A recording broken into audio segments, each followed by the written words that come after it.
میر زوار سے اس کی ایک آدھ رسمی ملاقات ہوتی تھی اور کبھی کبھی وہ بھی نہیں ہوتی تھی۔ میر جاذب اور اروما سے نینا کی دوستی بے حد گہری تھی۔ اس میں زیادہ عمل دخل نینا کی شوخ و چنچل طبیعت کا تھا، وگرنہ وہ دونوں بہن بھائی تو فطرتاً سنجیدہ تھے۔ لان کی سجاوٹ دیکھنے سے تعلق رکھتی تھی۔ ایونٹ پلیزر نے اس شاندار پارٹی کو 4 چاند لگا دیے تھے۔ اس پارٹی میں سارے شہر کی کریم موجود تھی، بزنس مین، بیوروکریٹس، پولیٹیشین اور ان کی بیگمات بھی شامل تھیں، مگر لان کو روایت کے مطابق وہ پارٹیشن میں سجایا گیا تھا۔ لیڈیز اینڈ جینٹلمینز کے الگ علیحدہ انتظامات تھے۔ پارٹی اپنے عروج پر تھی جب میر فیملی وہاں پہنچی۔ اروما اور نگین لیڈیز کی طرف آ گئیں۔ نینا ان کے انتظار میں انٹرس کے آس پاس ہی منڈلا رہی تھیں۔ نینا، تمہاری واپسی پر دل خوش ہو گیا، اللہ سائیں آگے بھی تمہیں ڈھیروں ڈھیر کامیابیوں سے نوازے۔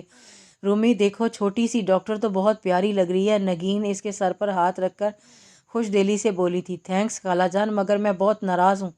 آپ لوگ لیٹ کیوں ہوئے؟ زوار کی وجہ سے لیٹ ہو گئے۔ رومی بھی کہہ رہی تھی کہ نینا ناراض ہو جائے گی۔ تم لوگ دونوں باتیں کرو، میں اروش سے مل لوں۔ نگین مسکراتی ہوئی آگے بڑھ گئی۔ رومی، تم کتنی بری ہو، تم نے مہمانوں کو بھی پیچھے چھوڑ دیا۔ تم میری پارٹی میں سب سے لیٹ آئی ہو۔ نینا نے اس کے رخسار سے اپنا رخسار مس کرتے ہوئے خفگی سے کہا تھا۔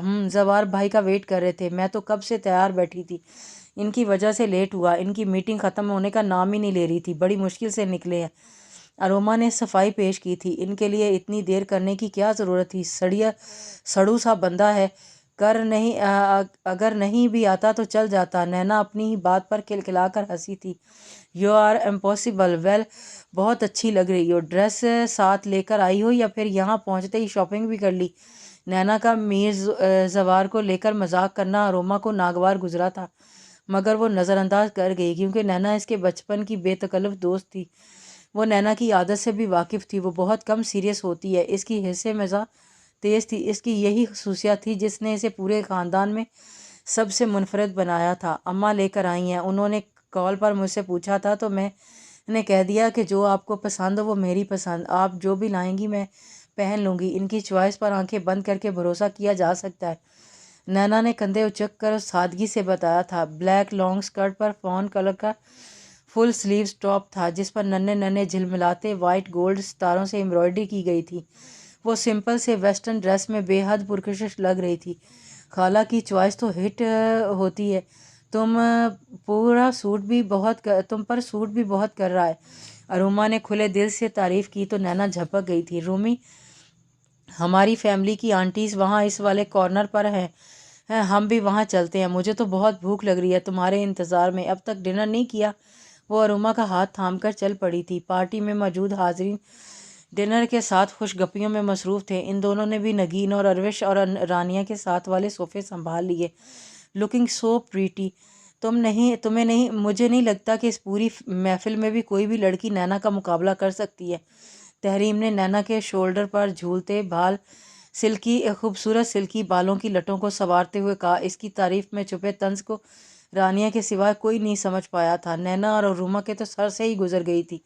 سب ہی بچیاں اپنی جگہ بہت پیاری لگ رہی ہیں، تم بھی اور اروما بھی اپنی سادگی کے ساتھ پہلی نظر میں ہی اٹریکٹ کرتی ہو۔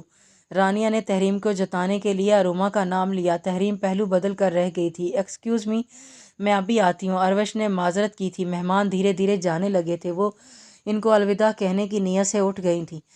تحریم بیٹا، ضروری تو نہیں کہ بغیر طنز کے کوئی بات مکمل ہی نہ ہو، آپ خود پر تھوڑا سا کنٹرول بھی کر سکتی ہیں۔ رانیہ نے موقع دے کر دھیرے سے تحریم کو لتاڑا تھا۔ ماما، یہ بھی تو ضروری نہیں کہ آپ میری ہر بات کو نیگیٹو لیں اور مجھے ٹوکنے کا فرض لازمی پورا کریں۔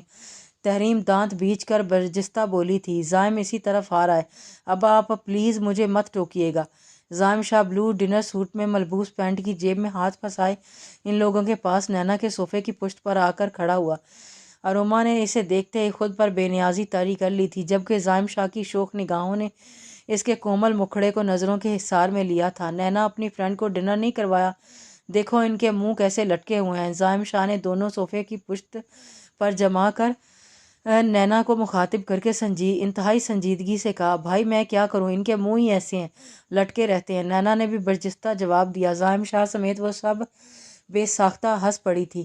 میرے منہ کا مجھے پتہ ہے، فریش ہے اوروں کے بارے میں کچھ نہیں کہا جا سکتا۔ تحریم اترا کر طنزیہ بولی تھی، اوروں کا مجھے پتہ ہے، وہ کسی کی یاد میں مرجھائے ہوئے تھے مگر اب کھل گئے ہیں۔ زائم اسے نظر انداز کر کے اروما اور نینا کے بیچ والے صوفے پر بیٹھ کر مفدو سا بولا، جسے اروما بمشکل سن پائی۔ وہ بلش کر گئی تھی۔ رانیہ اور نگین کسی طرف اشارہ کر کے باتوں میں مگن تھی۔ تحریم اس کا جملہ سن نہیں پائی تھی مگر زائم کے خاص طور پر اروما کے ساتھ بیٹھنے پر بل کھا کر رہ گئی تھی۔ میر جاذب کے بارے میں تو پوچھنا ہی بھول گئی، کیا آج بھی آیا ہے یا نہیں؟ نینا نے یاد آنے پر فون سے نظریں ہٹا کر اروما کو مخاطب کیا، ہاں وہ آیا ہے، ابھی یہی بات کر رہا تھا کہ تم سے مل نہیں سکا، اب پتہ نہیں تم اس کا کیا حشر کرو گی۔ زائم شاہ بول رہا اٹھا، وہ میسج بھی کر رہے ہیں کہ اب ہمیں چلنا چاہیے، صبح زوار بھائی کو اسلام آباد جانا ہے اور انہیں آفس۔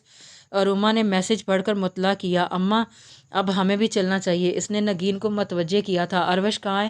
میں اسے مل لوں پھر چلتے ہیں۔ نگین ساڑی سنبھالتی ہوئی کھڑی ہو گئی تھیں، رانیہ اور تحریم بھی ان کے ساتھ ہی کھڑی ہو گئی تھیں۔ وہ لوگ آگے پیچھے چلتے ہوئے گیٹ تک جا رہے تھے، تبھی زائم نے اروما کے برابر چلتے ہوئے چپکے سے اس کا ہاتھ تھام لیا۔ اروما نے بدحواس ہو کر ادھر ادھر دیکھا، زائم کی طرف دیکھنے کی تو اس کی ہمت ہی نہیں تھی۔ اس نے اپنا دوپٹہ پھیلا کر زائم کے ہاتھ میں دبے اپنے ہاتھ کو چھپانے کی کوشش کی تھی۔ اس کی نظر سامنے سے آتے ہوئے میر زوار اور میر جاذب پر پڑی تو ٹھنڈ میں بھی کانوں کی لو تک سلگ اٹھی۔ اسے لگا وہ چکرا کر گر جائے گی۔ اپنے ہاتھ کو زائم شاہ کی گرفت سے چھڑوانے کی صحیح کی میں اس کی حالت غیر ہوتی جا رہی تھی۔ پلیز میرا ہاتھ چھوڑ دیں، کوئی دیکھ لے گا۔ اروما میں منائی تھی، لیٹ آنے کی کیا وجہ تھی؟ تمہیں اندازہ نہیں تھا کوئی شدت سے تمہارا انتظار کر رہا ہوگا؟ شاہ نے اس کو ہاتھ کو دبا کر دھیمی مگر بھاری آواز میں غصے کا اظہار کیا۔ زوار بھائی کی وجہ سے دیر ہو گئی، اس نے صفائی دی، تم نینا کے بہانے پہلے بھی نکل سکتی تھی، تمہاری وجہ سے میں اپنے سارے ضروری کام چھوڑ کر وقت سے پہلے ہی گھر آ گیا تھا۔ شاہ نے بمشکل آواز کو دبایا ہوا تھا۔ السلام علیکم پھپھو۔ میر زوار نے رانیہ کو سلام کرنے کے بعد سر آگے کی طرف جھکایا تھا۔ جیتے رہو، میں تم سے ہی ملنے کے لیے آ رہی تھی ورنہ تم تو باہر سے نکل جاتے۔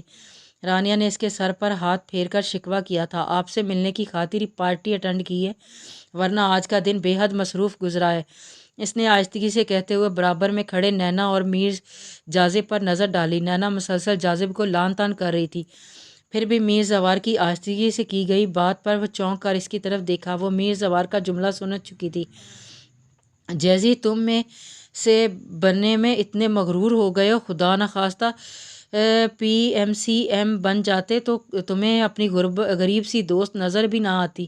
اس نے چہرے پر مظلومیت سجا کر میر جاذب کی آڑ میں میر زوار کو نشانہ بنایا تھا، اس حساب سے تو تمہارے بابا بھی ایم این اے ہیں، وہ بھی اپنے غریب دوستوں اور رشتہ داروں کو تقریباً بھول چکے ہوں گے نا؟ میر جاذب ترکی بہ ترکی بولا تھا، میرے بابا سائیں دنیا کے میچ لیس انسان ہیں، ان کا مقابلہ کوئی نہیں کر سکتا۔ تم صرف اپنی بات کرو، 2 سال بعد آئی ہوں، ایک بار بھی تمہیں خیال نہیں آیا کہ آ کر مجھ سے مل لو؟ نینا نے اس کے بازو پر چٹکی لی تھی، جاذب کی وجہ سے اسلام آباد گیا ہوا تھا، 2 دن پہلے ہی ہم دونوں واپس آئے ہیں، پارٹی کے بارے میں پتہ چلا تو سوچا کہ وہیں ملاقات کر لیں گے، تم خفا مت ہو، اب میں بالکل فری ہوں، کل پورا دن تمہارے ساتھ گزاروں گا، پھر تمہاری ساری شکایتیں دور ہو جائیں گی، جہاں کہو گی وہیں لے جاؤں گا۔ میر جاذب نے اس کو منانے کے لیے آفر دی۔ نینا نے خوشی سے سر ہلایا، خیال رکھنا ہمارا گیٹ ٹوگیدر فارمل نہ ہو۔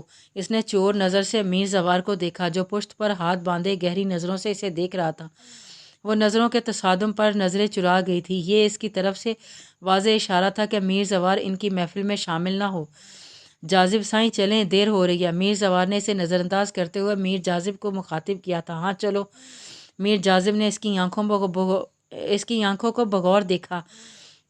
میر زوار اس سے زیادہ ڈرنک کرنے کے باوجود بھی پوری رات بنا پلکے جھپکائے ڈرائیونگ کر لیتا تھا اور پارٹیز بھی اٹینڈ کر لیتا تھا۔ وہ مضبوط اعصاب کا مالک تھا، بے تحاشا ڈرنک کے باوجود بھی اس کی آواز اور قدموں میں لڑکھڑاہٹ نہیں ہوتی تھی، مگر آج اس کی آنکھوں میں وہ چمک نہیں تھی جو دیکھنے والوں کی آنکھوں میں اپنا اثر چھوڑ جاتی تھی۔ اس کی طبیعت کا بوجھل پن آنکھوں سے ہوا دہ تھا، آج اس کی آنکھوں کی دلکش لالی میں انجانہ سا درد ہلکورے لے رہا تھا۔ میر جاذب کو فکر نے آن لیا تھا، پھپھو اجازت دیں، اور گاؤں واپس جانے سے پہلے گھر ضرور ہو کر جائیے گا۔ میر زوار نے رانیہ سے اجازت لیتے ہوئے تنبیہ کی تھی، لیکن کل جاذب بھائی نینا کو پک کرنے آئیں گے تو ان کے ساتھ آپ بھی آ جائیے گا۔ اروما نے آگے بڑھ کر رانیہ کو شانوں سے تھام لیا، تم ہمارے لیے کوئی اسپیشل ڈش بناؤ گی؟ نینا نے مصنوعی سنجیدگی سے مداخلت کی.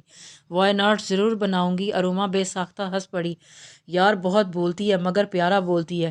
میر زوار نے گہری سانس بھر کر خود کلامی کی، پھر گھڑی پر نظر ڈالی اور پلٹ کر مضبوط قدم اٹھاتا نظروں سے دور ہونے لگا. نینا رانیہ کے شانے سے جھولتی اس کی بے نیازی سے لطف اندوز ہو رہی تھی. اس کی نظریں دور تک میر زوار کی وجاہت سے بھرپور شاندار سراپے میں الجھی رہی تھیں. جاری ہے.